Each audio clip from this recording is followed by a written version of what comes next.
Welcome back to the CrossFit Games podcast. I'm your host, Chase Ingraham with Adrian Bozman, and we are going to discuss the occupational division or the occupational games season for this 2022 season coming up. And this is a relatively, I would say it's new, but it's not terribly new, yet we have some new things for this year's occupational games.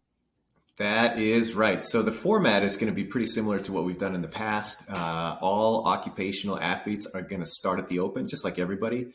And during registration, if you are in one of the 8 divisions, which are active duty military, military veteran, law enforcement officer, firefighter, first responder, medical professional, educator, or college student, if you're in one of those categories, you have the opportunity at registration to select that.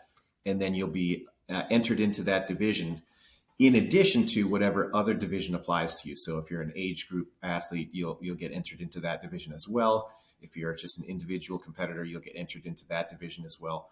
But the point is you'll have the opportunity to compete against others in your occupational division. You'll have your own little leaderboard. You can check that out.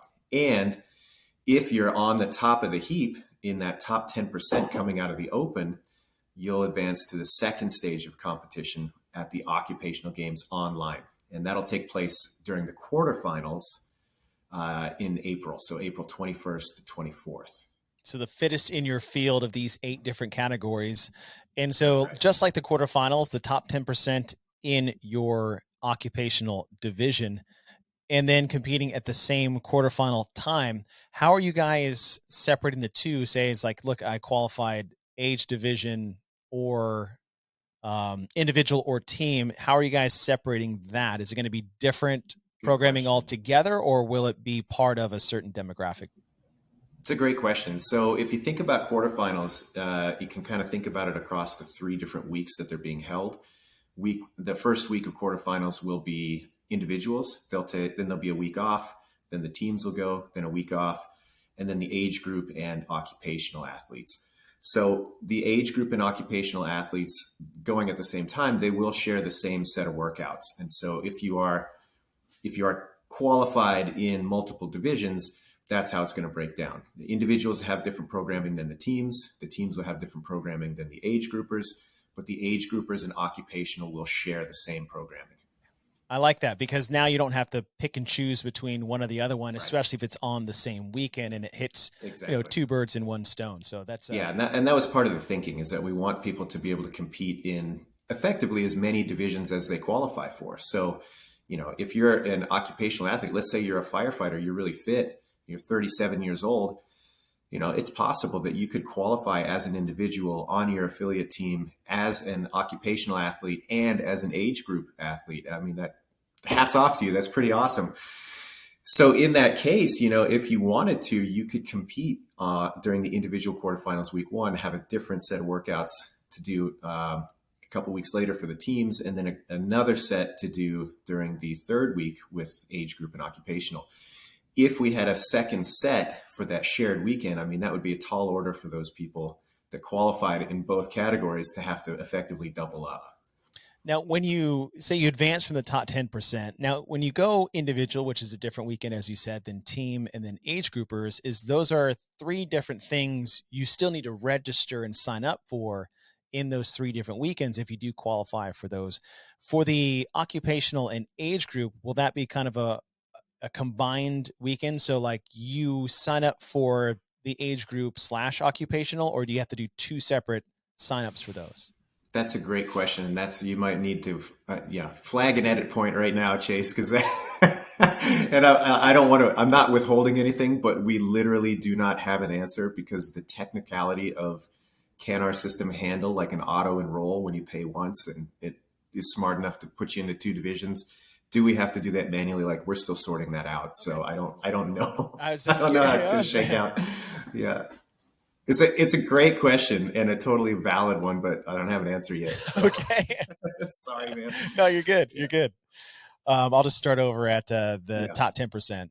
So when you come out of the Open, the top 10%, like we had for our other 3 divisions, as far as, or 4 divisions, being the top 10% around the world in your division, they're not bound continentally or demographically like the individuals have been, or even the teams as far as what regions they'll be competing in. The occupational will just be 10% of the worldwide demographic in that certain occupation.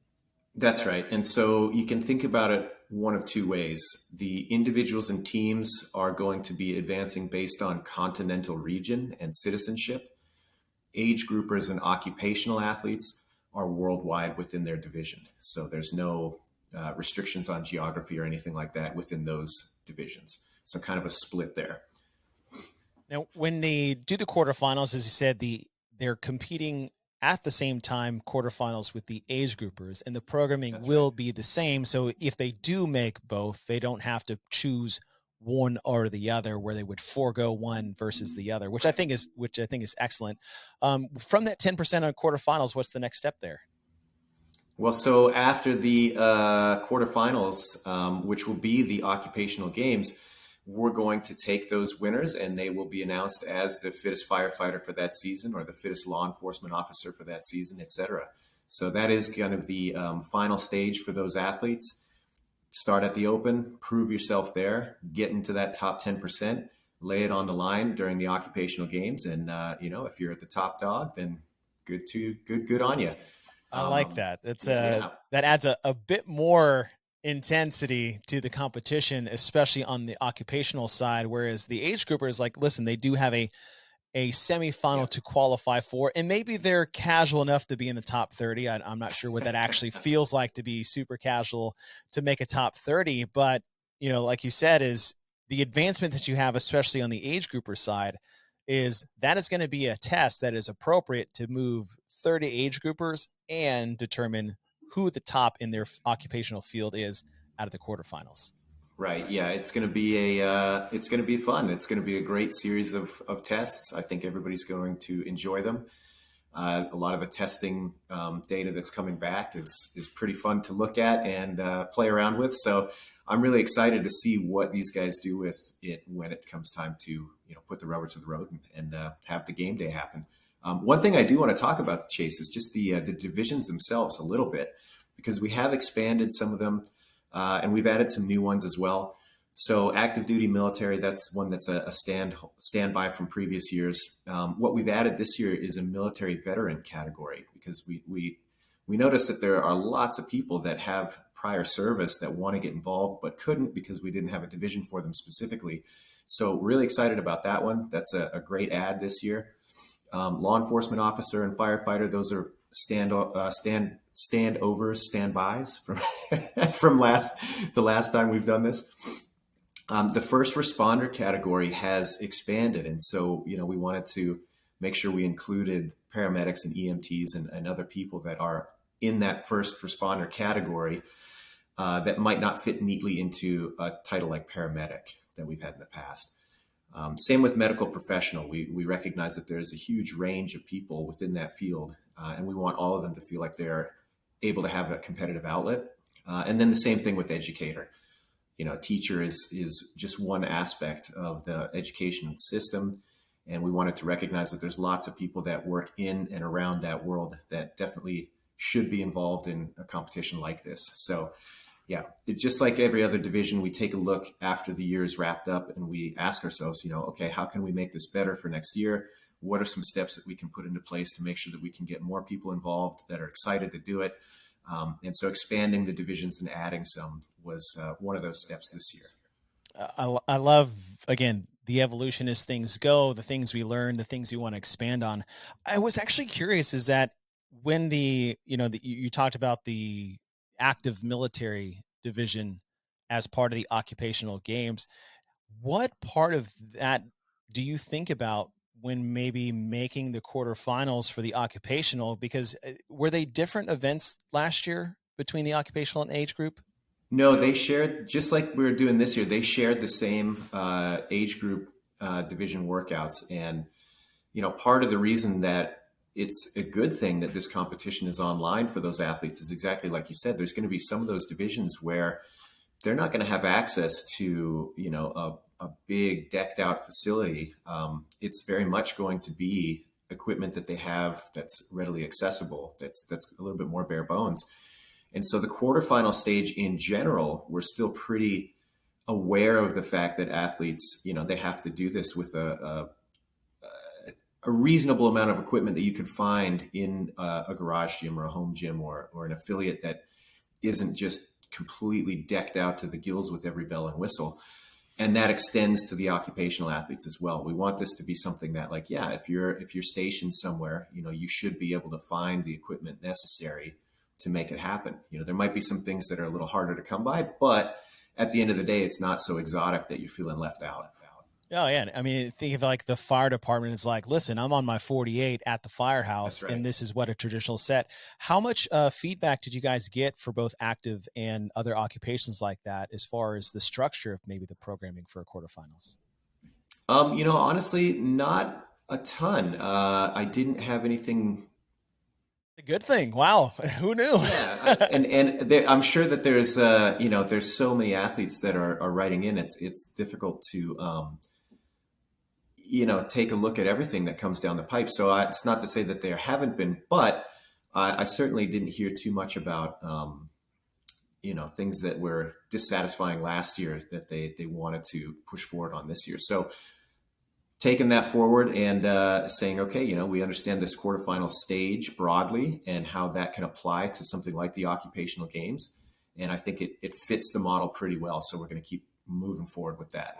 And one positive thing to that is that, if you look at the back end of some of the personnel that we have been working with for 15 plus years, is that we have all of those type of occupational athletes Absolutely. with them. Yep. So you can just lean on the person next to you instead of, always have Yeah. to check the inbox, it's just a valuable asset to have with the personnel that we get to work with on a daily basis that helps improve Yeah. that right from the start. So I'm really excited about the occupational games. I love that you can have a combo weekend and both can apply. So you don't have to go which way or the other in deciding if you have the ability to do both. But again, it's an exciting addition to the year. It's one way to say, I'm the fittest in my field. And look, that'd be something I'd like to hang on my wall, For right, for sure. everybody to see when they come in the office. Well, and I'm sure that there will be no, little occupational groups forming online, message boards, social media.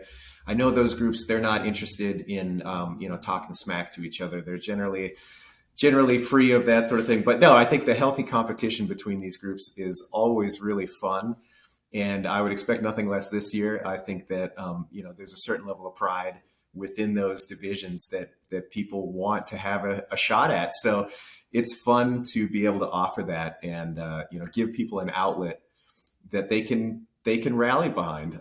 So I think that's at the end of the day, that's what it is. That's, to me, that's such a healthy expression of competition.